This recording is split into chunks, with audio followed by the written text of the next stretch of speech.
गांव का मंदिर दिखाता हूँ, बाबा महाराज यहाँ कहते हैं। गाइस ये रहा मेरे गांव का मंदिर। गाइस ये देखिए कितना अच्छे से पूरा डेकोरेट हुआ है, कितना अच्छा है पूरा है। गाइस आइए मैं आपको बाहर से भी दिखा। सो गाइस ये रहा मेरा बाबा महाराज, क्योंकि बाहर से कुछ ऐसा दिखता है। अभी वहाँ पे कुछ हो रहा है जो कि मेरे को नहीं पता। गाइस आइए मैं आपको अपने पापा साहब की दुकान दिखाता हूँ। सो गाइस ये देखिए अभी मेरे चाचा हवन कर रहे हैं, पंडित जी हवन लगा रहे हैं, क्योंकि आज मेरे चाचा की बेटी का बर्थडे था। आइए गाइस हम आपको और चीज दिखाते हैं।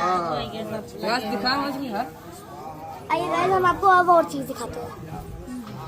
सो गाइस ये रहा मेरे गांव का सबसे करिया इंसान, इसीलिए गाइस मुंह छुपा रहा है। गाइस ये देख लीजिए कितना करिया है।